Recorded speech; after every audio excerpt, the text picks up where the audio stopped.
hancurkan semua ragu. Hanya Engkaulah sanggup. Imanku timbul dari perkataanmu. Setiap hari kuatkanku, firman-Mu yang aku.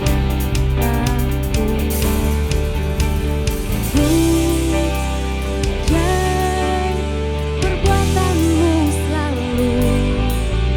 Hatiku percaya padamu, Yesus.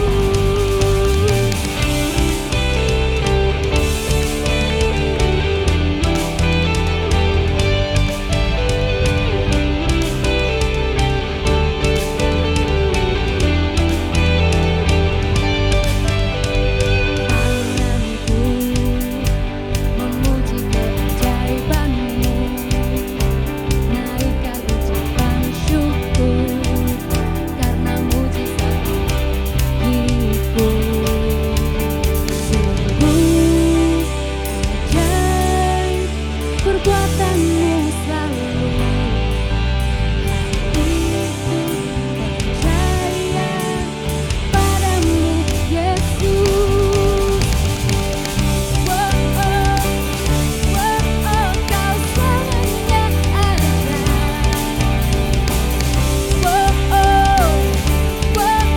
Kau selamanya ada.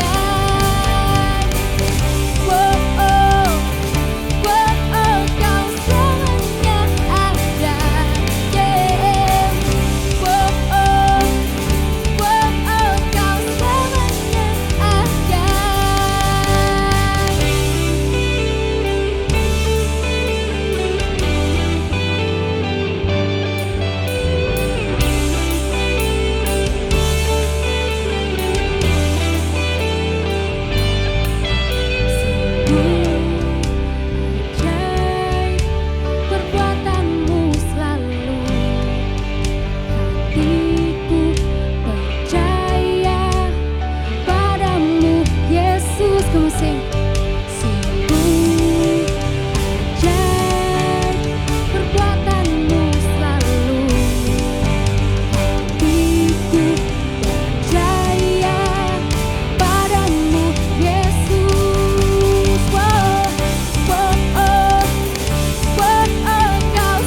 from you are all things.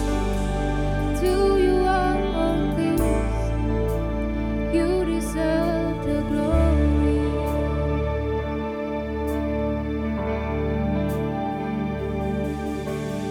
All the saints and angels, they bow before your throne, and all the elders cast their crowns before the Lamb of God and sing, you are worthy of it all.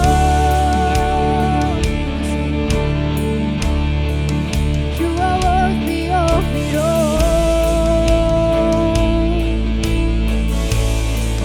For from you are all things. To you are all things. You deserve the glory. You are worthy of it all. You are worthy of it all. For from you are all things. To you are all things. You deserve the glory.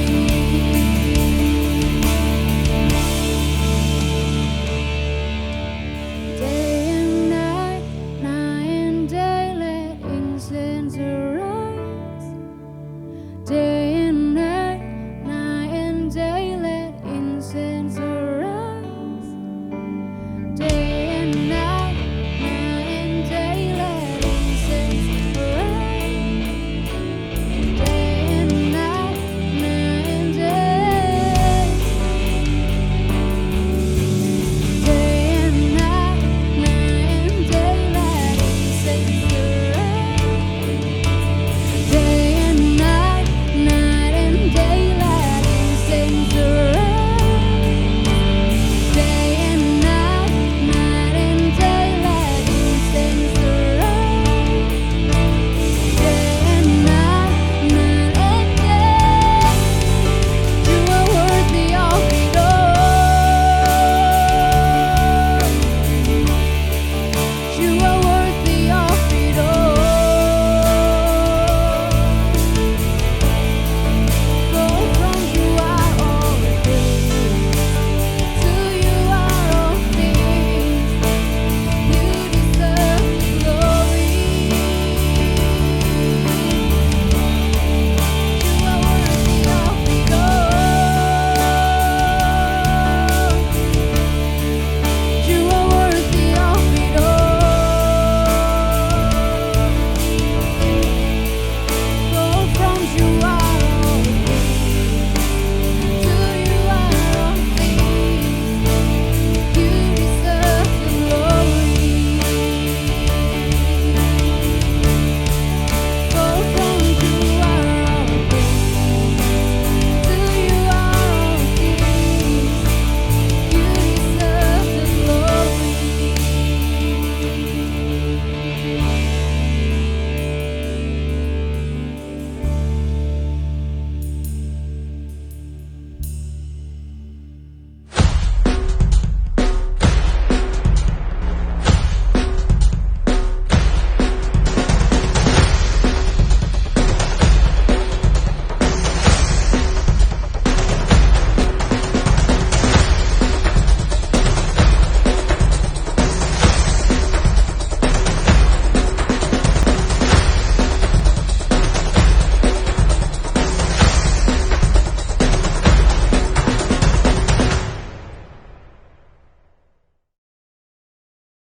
Shalom semuanya.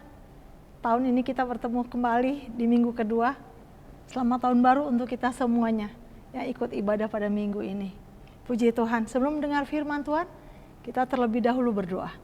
Bapa di surga, kami bersyukur buat kasih dan kebaikan Tuhan dalam hidup kami. Kalau kami sampai pada awal tahun ini, semua karena kemurahan-Mu. Biarlah kami terus Tuhan mau belajar melalui firman-Mu, agar kami dapat mengenal Tuhan lebih dalam lagi. Terima kasih Tuhan, terima kasih. Tuhan, sebentar kami mendengar firman-Mu, berikan kami pengertian yang daripada Roh Kudus sendiri, agar kami memahami kehendak Allah dalam hidup kami. Terima kasih ya Bapa, dalam nama Yesus kami berdoa dan bersyukur, haleluya, amin. Sebelum dengar firman Tuhan, kita akan mulai dengan deklarasi kita. Kita mulai 1, 2, 3. Inilah kabar baik, saya diselamatkan oleh kasih karunia Allah, bukan oleh perbuatan saya. Saya dibenarkan, saya diubahkan, dan saya diberkati di dalam Dia. Sekarang saya tahu segala sesuatu terjadi dalam hidup saya untuk kebaikan, karena saya dipanggil sesuai dengan rencananya. Bersama kita hidup untuk kemuliaan Allah. People is our mission, connect with God, make disciple, life in clarity. Puji Tuhan. Shalom semuanya. Hari ini kita akan masuk dalam firman Tuhan di minggu kedua dengan satu judul, The Promised Power, kuasa yang dijanjikan. Puji Tuhan, kalau ada banyak hal yang akan kita lihat dalam tahun-tahun ini, firman Tuhan yang baru, kita akan menerima berkat-berkat Tuhan. Hari ini kita akan bicara tentang kuasa yang dijanjikan. Minggu lalu kita sudah mendengar firman Tuhan, berisi tentang penolong yang lain yang diberikan kepada kita untuk pergi memberitakan Injil. Siapa penolong? Itu Roh Kudus. Kita tidak dapat melakukan sesuatu tanpa Roh Kudus. Jangan mengabaikan suara Roh Kudus yang memberikan kemampuan dan keberanian untuk kita melakukan pekabaran Injil. Ini kita sudah dengar dari minggu lalu, dan untuk minggu ini kembali kita akan lihat dan baca firman Tuhan dan merenungkannya dan belajar dalamnya. Kisah Rasul pasal 1 ayat 6 sampai 11. Maka bertanyalah mereka yang berkumpul di situ, Tuhan, maukah engkau pada masa ini memulihkan kerajaan bagi Israel? Jawabnya, engkau tidak perlu mengetahui masa dan waktu yang ditetapkan Bapa sendiri menurut kuasanya. Tetapi kamu akan menerima kuasa kalau Roh Kudus turun atas kamu. Dan kamu akan menjadi saksiku di Yerusalem dan seluruh Yudea dan Samaria dan sampai ke ujung bumi. Sesudah ia mengatakan demikian, terangkatlah ia disaksikan oleh mereka. Dan awan menutupinya dari pandangan mereka. Ketika mereka sedang menatap ke langit, waktu ia naik itu, tiba-tiba berdirilah dua orang yang berpakaian putih dekat mereka dan berkata kepada mereka, "Hai orang-orang Galilea, mengapa kamu berdiri melihat ke langit? Yesus ini yang terangkat ke sorga meninggalkan kamu akan datang kembali dengan cara yang sama seperti kamu melihat dia naik ke surga." Puji Tuhan, ini firman Tuhan yang akan kita bahas dalam minggu-minggu ini, dalam satu bulan ini. Kita lihat di sini dikatakan dalam Roma, masing-masing kita memiliki Roh Kudus yang maha kuasa, yang maha tahu, kekal, mulia, lembut tinggal di dalam kita. Masing-masing kita. Siapa yang mengaku Yesus adalah Tuhan, ada Roh Kudus dalamnya. Tidak ada orang yang dapat mengaku Yesus adalah Tuhan tanpa ada Roh Kudus dalamnya. Jadi dikatakan, kita akan lihat, jangan menyepelekan Roh Kudus. Karena Roh Kudus adalah seperti yang dijanjikan Yesus, aku akan memberikan kepadamu penolong yang lain. Jangan pergi dulu, kumpul dan aku akan memberikan Roh Kudus padamu. Itu dijanjikan dalam kitab tadi yang dikatakan dalam Kisah Para Rasul 1 ayat yang ke-8 dikatakan, tetapi kamu akan menerima kuasa kalau Roh Kudus turun atas kamu. Jadi kita tidak bisa menyepelekan pekerjaan Roh Kudus. Kita tidak bisa menyepelekan pekerjaan Roh Kudus. Karena kita mampu, kita bisa, itu karena Roh Kudus. Yesus sendiri tahu kemampuan kita, keterbatasan kita, keterbatasan murid-muridnya pada saat itu. Ketika dia naik ke surga, dia tahu. Murid-muridnya tidaklah mempunyai keberanian untuk memberitakan Injil. Ketika dia ditangkap, semua berlari meninggalkan dia. Dia tahu kemampuan mereka. Untuk itu dikatakan, tunggu aku akan memberikan, aku akan memberikan Roh Kudus. Kalau Roh Kudus ada dalam kita, Dia akan memberikan kuasa bagi kita. Kemampuan. Jadi semua orang butuh Roh Kudus. Kita butuh. Itu pribadi Roh Kudus yang memampukan kita untuk melakukan perkara yang besar. Lebih daripada yang Yesus lakukan. Yesus kan pernah bilang, engkau akan dapat melakukan pekerjaan-pekerjaan melebihi apa yang aku lakukan. Jadi Roh Kudus, pribadi Roh Kudus penting, perlu. Jadi kita tidak boleh menyepelekan. Dalam Kisah Para Rasul 1 ayat 8 tadi kan dikatakan, tetapi kamu akan menerima kuasa kalau Roh Kudus turun ke atas kamu, dan kamu akan menjadi saksiku di Yerusalem, di seluruh Yudea dan Samaria, dan sampai ke ujung bumi. Tidak ada yang lebih peduli tentang penyebaran Injil selain Yesus. Tetapi Yesus tahu keterbatasan setiap murid-muridnya, dan untuk itu dia menjanjikan akan memberikan Roh Kudus. Ketika Roh Kudus turun atas kita, kita diberi kuasa untuk Roh Kudus memberikan kita kuasa untuk kita mampu memberitakan Injil, berani. Jadi nggak ada yang bilang, oh masa Roh Kudus masa dulu. Sekarang Roh Kudus itu adalah bentuk penyertaan, bentuk keberadaan Tuhan dalam diri kita. Karena Roh Kudus yang ada di dalam kita melakukan jauh lebih banyak daripada apa yang dapat kita lakukan. Kita memang dapat melakukan perkara-perkara, hal-hal yang baik. Tetapi yang menyempurnakan setiap apa yang kita lakukan adalah Roh Kudus. Itu pekerjaan Roh Kudus. Makanya dikatakan bukan kuat, bukan gagah, tetapi Roh-Mu Tuhan. Itu membuktikan bahwa tidak ada kesempurnaan dalam apapun yang kita lakukan. Hal-hal yang baik tanpa kuasa daripada Roh Kudus. Kita bisa lihat bagian kedua, minggu lalu diajarkan bagian pertama. Yang kedua adalah Roh Kudus memperdayakan setiap kita dengan karunia-karunia rohani untuk digunakan dalam melayani dan kehidupan sehari-hari. Roh Kudus memberikan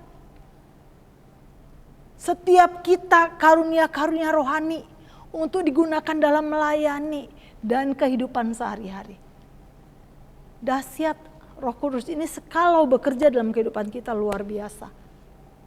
Kita yang dulu takut, pemalu untuk melakukan sesuatu, untuk melakukan melayani, dulu malu tampil. Kalau bukan Roh Allah yang bekerja dalam kita, ya kita begitu terus. Tetapi yang membuat kita berani melayani Tuhan, berani bersaksi, berani menjadi saksi, berani mengatakan kebaikan-kebaikan Tuhan kepada orang banyak. Itu karena Roh Allah dalam kehidupan kita. Gak bisa kita sepelekan, gak bisa gak membutuhkan. Aku gak butuh, aku juga bisa, tidak bisa. Kita butuh Roh Kudus. Karena dibilang firman Tuhan dikatakan dia penolong, dia penghibur, dia penasehat, dia mengarahkan kita kepada jalan yang benar. Dia mengarahkan kita. Kalau kita salah ada suaranya berbicara dalam hidup kita. Makanya minggu lalu dikatakan, peka akan suara Roh Kudus. Jangan sepelekan suara Roh Kudus. Roh Kudus ini bekerja begitu luar biasa bagi orang-orang yang memang mau mengandalkan Dia. Kalau ada yang mengatakan aku bisa tanpa Roh Kudus, oh tidak bisa. Memang kita bisa melakukan hal yang baik, tetapi menyempurnakannya adalah pekerjaan Roh sendiri. 1 Korintus 12 ayat yang 11 dikatakan, tetapi semua ini dikerjakan oleh Roh yang satu dan yang sama yang memberikan karunia kepada tiap-tiap orang secara khusus seperti yang dikehendakinya. Lihat, kita masing-masing diberikan karunia. Kelebihan dari yang lain. Ada yang memiliki karunia memberi, ada diberi karunia memberi, berdoa, melakukan mujizat. Masing-masing kita dapat dapat melayani seturut dengan apa yang Roh Kudus taruh dalam hidup kita. Jadi berbahagialah kita yang mempunyai talenta-talenta. Ada main musik, ada yang suaranya merdu bisa singer WL, ada yang bisa jadi pengkhotbah, ada yang bisa berdoa, Tuhan pakai menyembuhkan orang, melakukan mujizat. Itu masing-masing pekerjaan roh dalam kita, bukan kita. Kenapa banyak orang Kristen yang sombong menganggap dirinya yang mampu? Tidak. Tanpa Roh Kudus kita nggak berani melakukan apa-apa. Orang murid-muridnya juga dikatakan, aku akan memberikan Roh Kudus, yang Roh Kudus akan memberikan engkau kuasa untuk memberitakan Injil. Roh Kudus sendiri yang bekerja dalam kita, memberikan kita keberanian, kemampuan untuk melakukan apa yang Dia taruh dalam diri kita. Dia memperdayakan kita.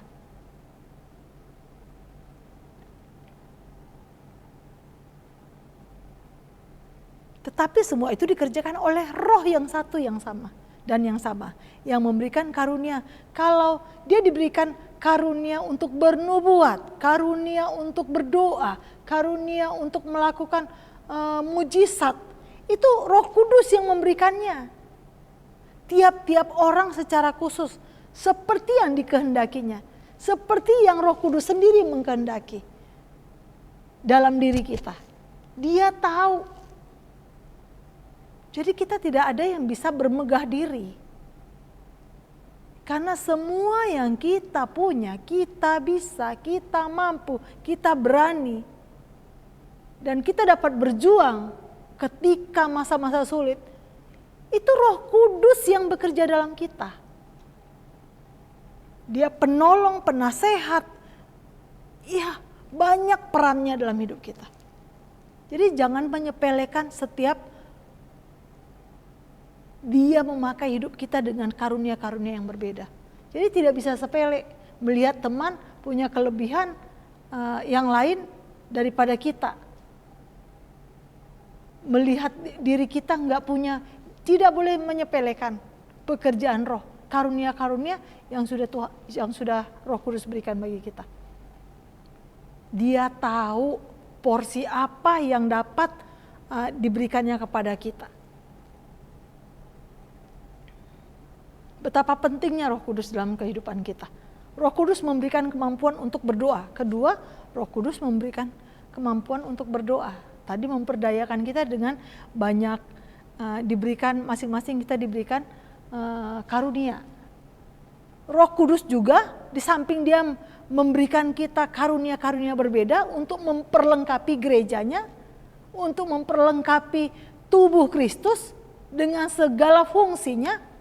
Dan Roh Kudus juga dikatakan memberi kemampuan untuk kita berdoa. Kadangkala kita berdoa, batas kita berdoa. Tetapi Roh sendiri tahu jauh kebutuhan kita, lebih dari yang kita tahu. Jadi Roma 8:26 dikatakan, demikian juga Roh membantu kita dalam kelemahan kita. Sebab kita tidak tahu bagaimana sebenarnya harus berdoa. Tetapi Roh sendiri berdoa untuk kita kepada Allah dengan keluhan-keluhan yang tidak terucapkan.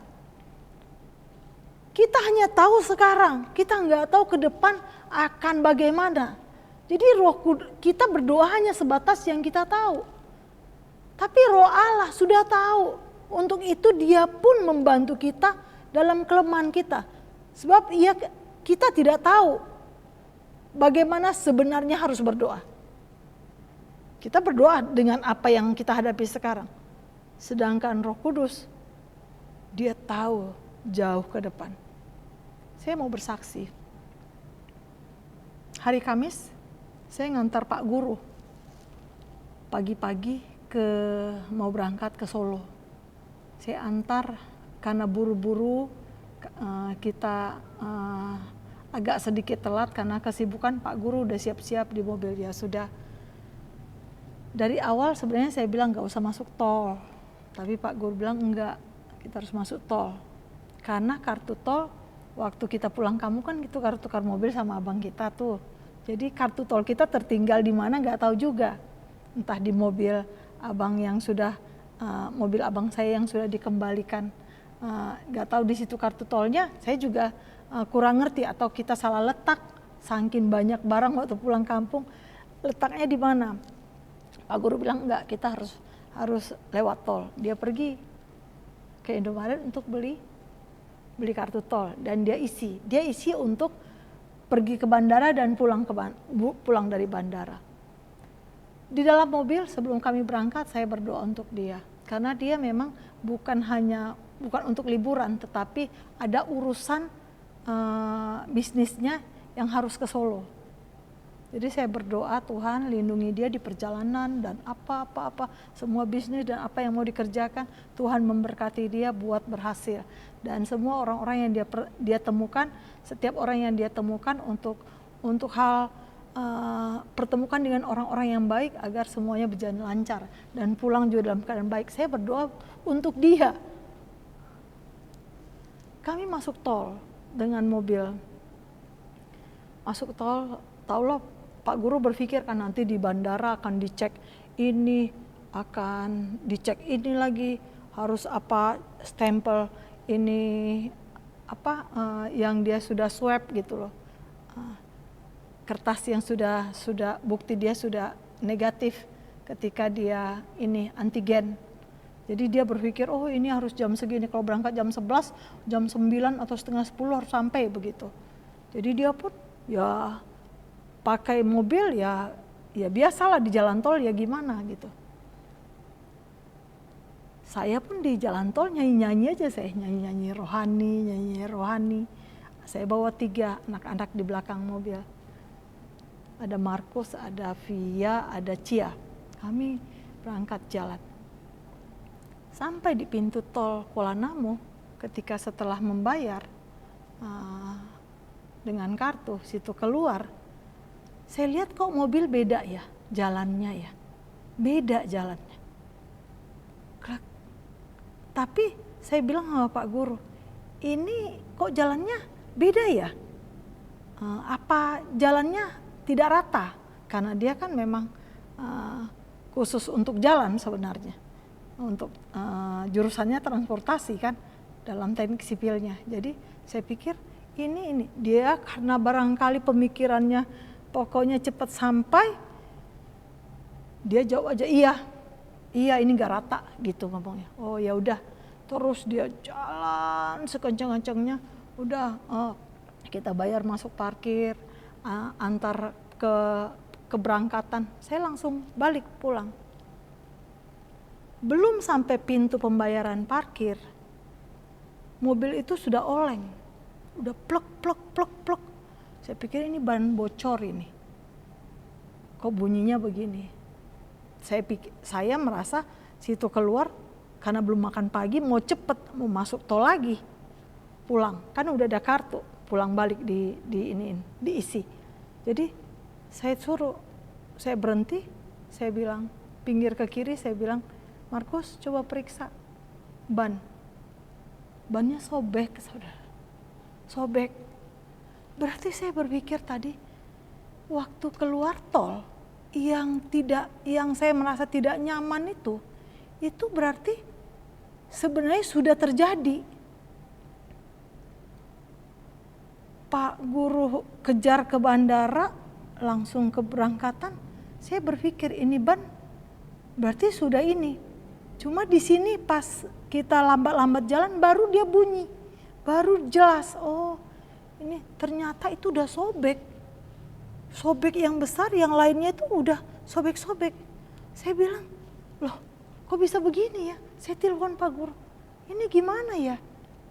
Ban kami kempes, ini. Terus dia telepon kawannya yang akan sama-sama berangkat ke Solo. Dia naik Grab, tukang Grabnya diantar untuk nolong kita. Oh diganti, setelah diganti ban serepnya kempes. Saya jalan. Saya bilang saya jalan pelan-pelan, di mana ya ada ini? Oh di sana Bu, lewat hotel nanti ada, kira-kira 2 kilo. Saya pelan-pelan jalan. Dengan diikuti Grab di belakang dan anak-anak naik Grab itu. Ternyata belum sampai kita jumpa tempat ininya, itu ban sudah sobek, sudah hancur. Ternyata rupanya ban serep kita juga gak bagus. Ya sudah, saya cuma pikir Tuhan, aduh, kalau tadi ban serep ini bagus, pasti saya masuk tol. Kita kan gak tahu kondisi ban serep ini. Di tol seandainya terjadi, saya pun gak tahu mau buat apa. Tapi memang kempes, jadi kita jalan umum. Itulah terjadi. Saya cuma berpikir perlindungan Tuhan itu luar biasa. Saya sebatas berdoa sama Tuhan untuk suami saya. Tetapi saya yakin Roh Kudus sendiri tahu apa yang akan terjadi di depan. Kalau saya tahu sampai Kuala Namu atau di jalan tol atau ban dalam keadaan tidak baik, saya akan berdoa, Tuhan perlindungan kami sampai ke bandara sampai lengkap doanya. Ini mobil kayaknya saya juga agak ragu Tuhan. Tapi Tuhan tolong lindungi. Karena saya rasa aman, saya tidak berdoa untuk itu. Saya berdoa untuk Pak Guru. Ini nih yang dimaksud. Roh Kudus lebih tahu apa yang kita butuhkan. Apa yang terjadi berapa menit ke depan. Waktu saya tahu tuh Tuhan Yesus. Makasih Roh Kudus, terima kasih Tuhan. Takjub saya. Seandainya terjadi waktu Pak Guru membawanya kencang, saya nggak tahu lah kejadiannya. Saya jadi nggak habis pikir. Aduh Tuhan. Yesus luar biasa, pertolongan-Mu sungguh ajaib Tuhan. Terima kasih untuk setiap kehidupan yang Tuhan kasih. Di sini saya baru tahu, baru mengerti. Kadangkala kita merasakan hal yang paling sulit dalam hidup. Kita nggak bisa berkata-kata lagi dengan setiap masalah yang kita hadapi. Ketika kita bahasa roh, ketika kita katakan berbahasa roh, roh itu sendiri yang akan mengajar. Roh itu sendiri yang akan membawa. Padahal kalau kita berbahasa roh, kita nggak ngerti apa yang kita ucapkan. Saking sulitnya masalah. Saya pernah mengalaminya. Sampai saya gigit bantal, saya menangis, saya berbahasa roh terus. Setelah itu pleng. Roh itu sendiri yang berbicara ketika engkau tidak sanggup mengatakan apa-apa. Roh itu sendiri yang mengajarkan kita berdoa ketika kita tidak sanggup mengatakan apa-apa. Waktu saya mengucap syukur itu saya pun sudah sampai gak bisa. Aduh Tuhan terima kasih. Terima kasih, saya pun tenang. Mengerjakan semuanya pun saya tenang. Tidak kalut, tidak kacau. Saya belajar tenang. Karena di depan saya ada anak-anak. Saya melihat hal itu koyak, saya lihat hancur ban. Saya tenang. Saya belajar mengerjakannya. Selama ini apa-apa Pak Guru. Ternyata Pak Guru ketika berangkat saya harus mengerjakannya, mengatasinya semuanya. Dimampukan oleh Tuhan. Roh Kudus memberi kemampuan untuk kita berdoa. Demikian juga Roh membantu kita dalam kelemahan kita. Firman Tuhan yang luar biasa. Dan yang ketiga, Roh Kudus memperdayakan kita dalam peperangan rohani. Roh Kudus memperdayakan kita dalam peperangan rohani. 1 Korintus 12 ayat 10. Kepada yang seorang, Roh memberikan kuasa untuk mengadakan mujizat. Dan kepada yang lain, Ia memberikan karunia untuk bernubuat. Dan kepada yang lain, Ia memberikan karunia untuk membedakan bermacam-macam roh. Kepada yang seorang, Ia memberikan karunia untuk berkata-kata dengan bahasa roh. Dan kepada yang lain, Ia memberikan karunia untuk menafsirkan bahasa roh itu. Efesus 6 ayat 17. Dan terimalah ketopong keselamatan dan pedang roh, yaitu firman Allah. Roh Kudus memperdayakan kita dalam peperangan rohani. Tahun 2003, kami dari Padang pindah ke Medan.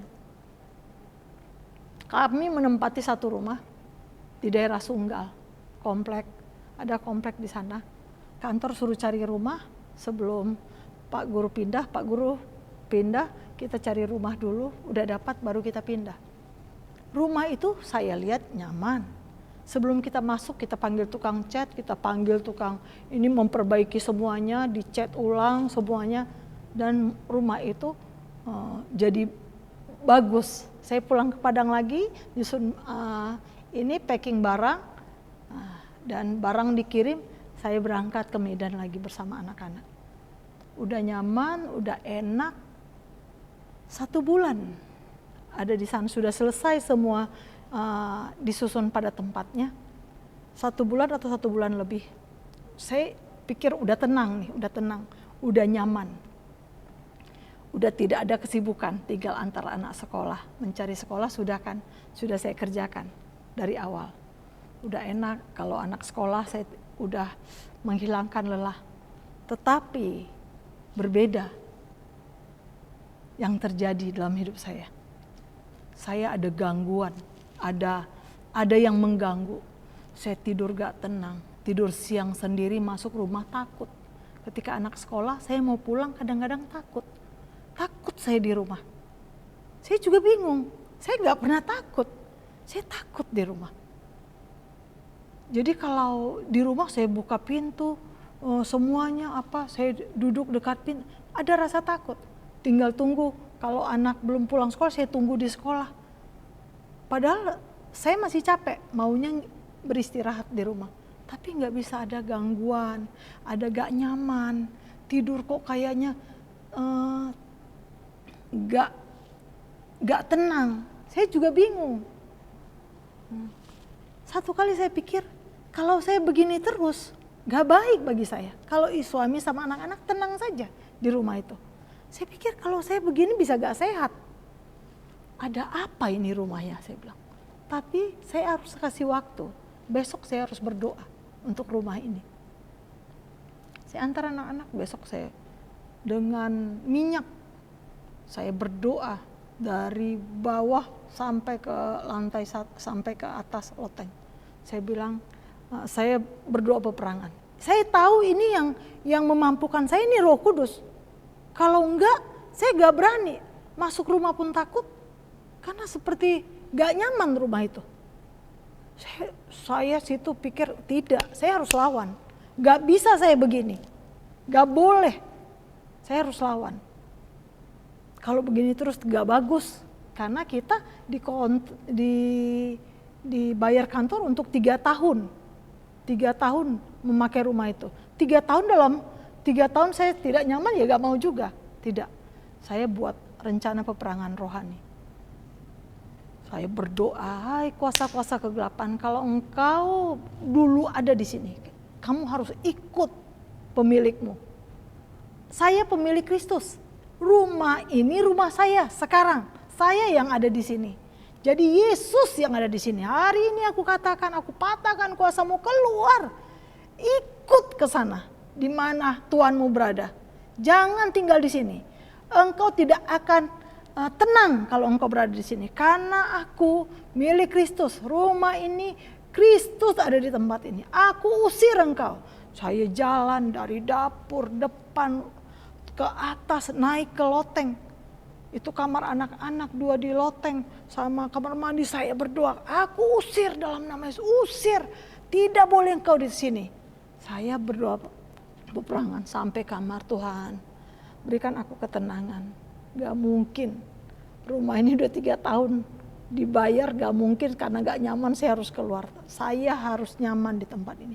Engkau ada di sini, aku tidak takut, aku tidak takut. Tetapi penghuni di tempat ini kalau ada, aku usir dia dalam nama Yesus. Tahu apa saudara yang terjadi? Malam, saya nonton, kira-kira jam 7, jam 7, jam 8 nonton. Saya nonton di ruang tamu, tiba-tiba Cik, panggilnya. Mereka yang punya, pikir saya orang Chinese, orang Tionghoa. Cik, oh iya, ada apa kok? Aku bilang, Cik, ada loh yang saya mau saya adik yang punya rumah. Oh iya, ada apa? Silakan. Ada barang kami yang tinggal di tempat ini. Saya langsung, oh darah Yesus. Oh di mana ya kok? Oh saya coba lihat ya di lantai 1 ya. Oh di di plafon lantai 1. Oh, plafon lantai 1 ini saya lihat rendah kok nggak bisa. Oh, coba ke atas. Dia lihat memang benar nggak bisa masuk. Dari kamar mandi ada lubang celah nggak bisa masuk. Oh, saya lihat lantai atas ya. Dia lihat lantai ke atas. Dia masuk dari kamar mandi, ada lubang untuk masuk ke atas. Tahu saudara-saudara apa yang dibawanya turun? Satu benda itu seperti ya mereka lah ya, kepercayaan mereka ya, satu penyembahan berhala, patung yang ada di situ. Oh, saya bilang, Tuhan, perlindunganmu sempurna. Tuhan, Engkau ajar untuk aku memang harus berperang. Dia turun, dia bawa pulang. Makasih ya, Ci. Saya bawa ya barangnya ya. Kami cari-cari, tapi nggak ketemu. Saya disuruh lihat di sini dulu, mana tahu ada. Besoknya saya panggil tukang yang memperbaiki instalasi listrik kami di atas dan yang mengecat. Kamu kemarin waktu memperbaiki ini listrik ada nggak masuk ke atas? Ada, Bu. Ada nggak lihat seperti patung atau benda di atas rumah, di atas ini? Gak ada. Emang di atas terang? Ya kita kan ada senter, ada ini katanya. Terus ya kalau siang ya kelihatan lah, Bu. Kan kita perbaiki listrik kan kita harus lihat juga. Oh begitu ya. Coba mereka saja gak lihat benda itu. Tapi ketika dia diusir dia keluar. Saya tahu itu bukan karena kemampuan pribadi saya. Tetapi ketika kita tidak mau dikalahkan oleh kuasa-kuasa kegelapan, kita mau seperti firman Tuhan katakan, lawan dia agar dia lari daripadamu. Lawan iblis agar dia lari daripadamu. Saya ingat itu. Saya berperang benar. Dia pun pergi mengikuti tuannya. Dan 3 tahun nyamanlah saya menikmati rumah itu. Dan satu kesaksian yang luar biasa. Jadi dikatakan, kita pun diberikan ketopong keselamatan dan pedang roh, yaitu firman Allah. Kita katakan firman. Iblis pun takut. Ketika Yesus digoda, dibawa ke padang gurun. Ketika dia dicobai, dia pun memakai firman Allah. Pada saat peperangan rohani saya pakai firman Allah. Karena itu adalah pedang roh. Di sini bukan tempatmu, di dalam nama Yesus keluar. Dan terjadi. Hal ini pernah saya alami. Jadi saya waktu mempersiapkan bahan yang diberikan.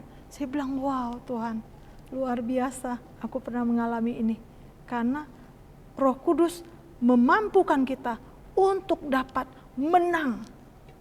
Bukan karena kuat gagah kita, tapi karena roh Allah di dalam kita. Jadi dikatakan jangan mengabaikan motivasi yang datang dari Roh Kudus. Tadi dikatakan jangan menyepelekan pekerjaan roh. Jangan menyepelekan Roh Kudus. Karena dia yang memperdayakan kita untuk kita dapat hidup berkemenangan. Dan kita juga dikatakan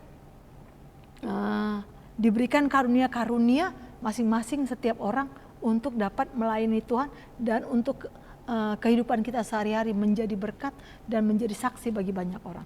Selanjutnya dikatakan jangan mengabaikan motivasi yang datang daripada Roh Kudus. Jangan mengabaikan. Motivasi adalah sesuatu yang kita perlukan terus-menerus. Iya. Kita ketika lemah perlu ada yang orang memotivasi. Iya, begini, harus begini, baiknya begini gitu loh. Kalau motivasi datang dari luar atau dari orang lain, kita mempunyai batas mengingatnya.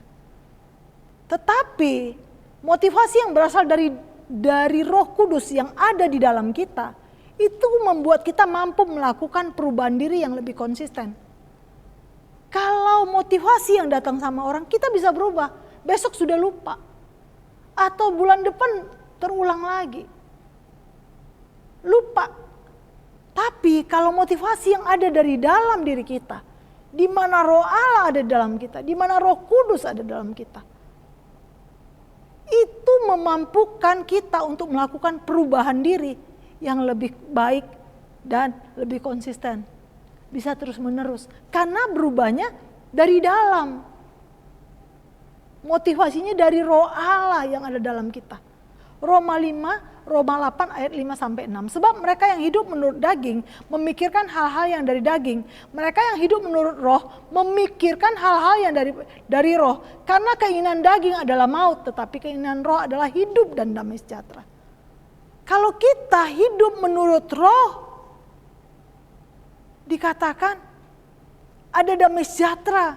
Kita pun mau mengubah kehidupan kita, kita nggak mampu. Tetapi roh Allah itu sendiri yang ada dalam kita, memampukan kita untuk kita berubah. Pola pikir kita, pengertian kita akan Tuhan, akan firman. Roh Allah yang dalam kita.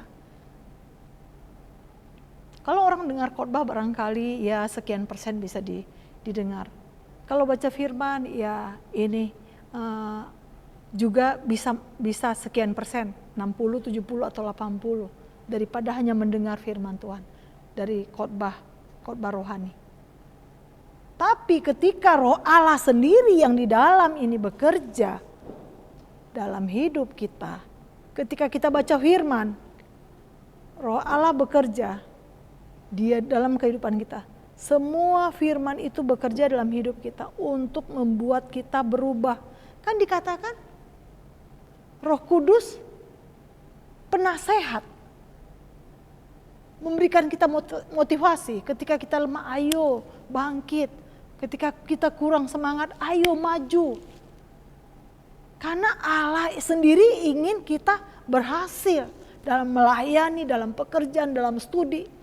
Roh Allah memberikan motivasi ketika kita mulai stuck, dia bilang ayo bangkit kembali. Siapa yang bicara? Roh Kudus yang ada dalam kita.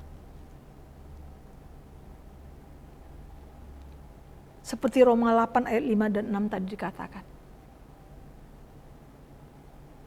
Motivasi yang berasal dari Roh Kudus membuat kita mampu melakukan perubahan diri secara konsisten. Karena dari dalam. Kalau dari luar kita bisa lakukan sekarang, besok-besok kita udah lupa lagi. Janganlah kita hidup menurut daging. Ayolah kita berubah oleh pembaharuan budi kita setiap hari. Karena Tuhan ingin agar kita hari lepas hari hidup bersama dengan roh Allah itu hidup yang membawa perubahan kepada kesempurnaan seperti Yesus. Pengampunannya, kasihnya kepada orang lain.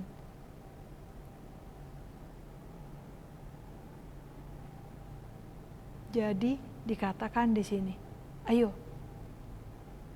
jangan mengabaikan motivasi yang datang daripada Roh Kudus. Jangan mengabaikan ketika firman itu sendiri dalam berbicara dalam hidup kita. Jangan pernah ketika kita malas, orang bilang ayo baca firman, kita malas. Kita gak peka jadi.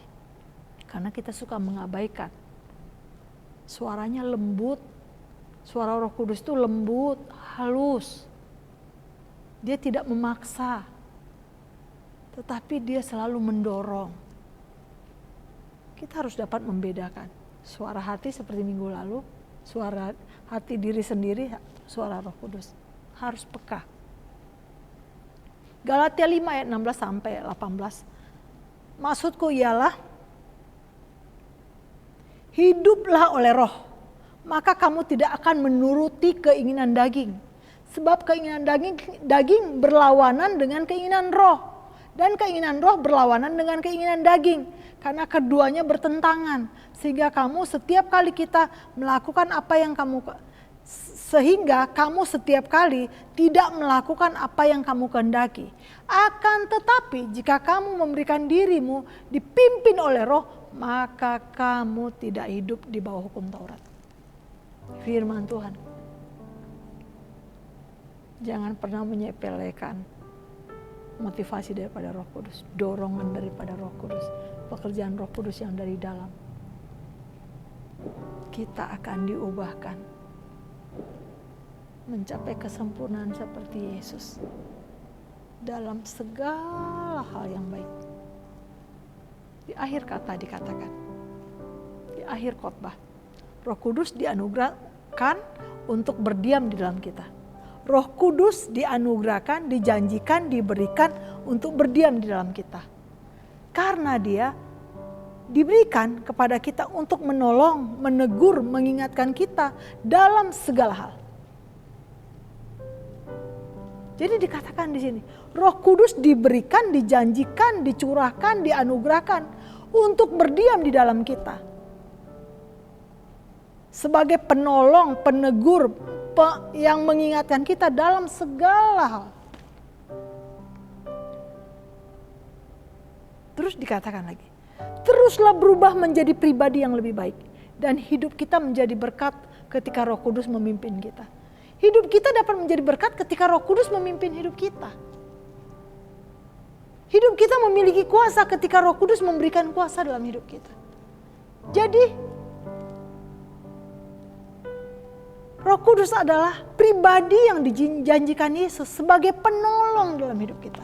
Dia pribadi yang menyertai dan hidup dalam kita.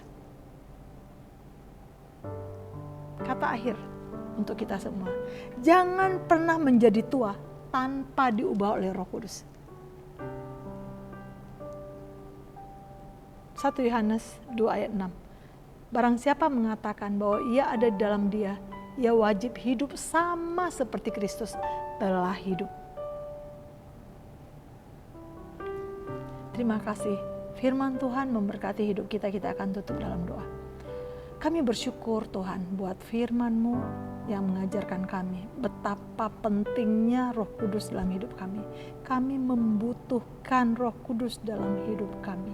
Karena kami tahu Dia penolong, Dia pemimpin, Dia penunjuk jalan, Dia memberikan kuasa bagi kami untuk kami mampu melayani, mampu melakukan hal-hal yang baik dalam hidup ini.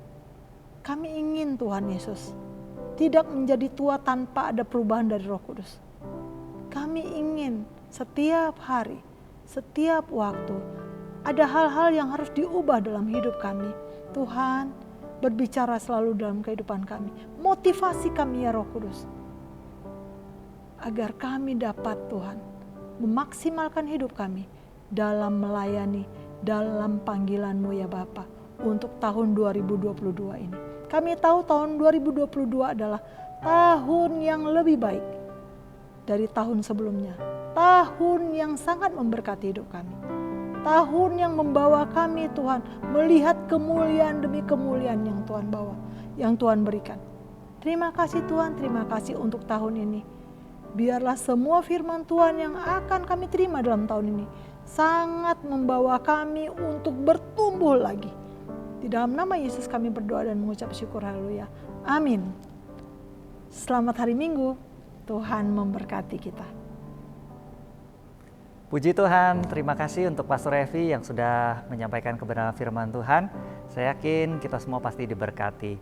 Nah, hari ini saya juga ingin menyambut bagi Bapak Ibu dan juga teman-teman yang mungkin hari ini baru pertama kali mengikuti ibadah online kita.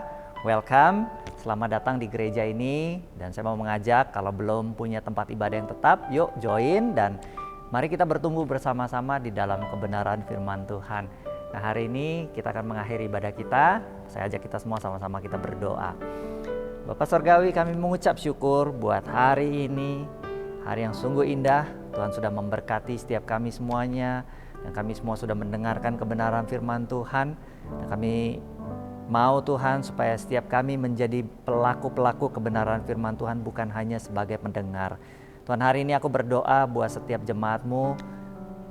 Aku berdoa buat setiap keluarga demi keluarga, biar Tuhan boleh memberkati, jadikan keluarga yang kuat, keluarga yang harmonis di dalam Tuhan. Juga berkat Tuhan ada di dalam setiap anak-anak-Mu yang bekerja dan berusaha. Tuhan kasih semangat yang baru mengawali tahun ini. Ada terobosan-terobosan yang boleh kami kerjakan, ada pembaruan, ada breakthrough di dalam setiap usaha, di dalam setiap pekerjaan kami. Tuhan taruh ide-ide baru dalam pikiran dan dalam kehidupan kami semuanya. Tuhan, aku juga berdoa buat setiap anak-anak yang bersekolah, yang dalam studi, apapun pergumulan mereka, dalam tugas, skripsi, apapun itu. Tuhan biar Tuhan boleh tolong, Tuhan boleh kasih kekuatan bisa selesai semuanya dengan baik. Berkati kesehatan mereka supaya dijauhkan dari setiap sakit penyakit yang ada. Aku berdoa biar dari tempat ini muncul generasi-generasi yang luar biasa yang bisa menjadi kebanggaan bagi bangsa ini. Tuhan, terima kasih. Ini doa kami, di dalam nama Tuhan Yesus kami berdoa dan mengucap syukur. Amin. Thank you church, thank you. God bless you and have a nice Sunday.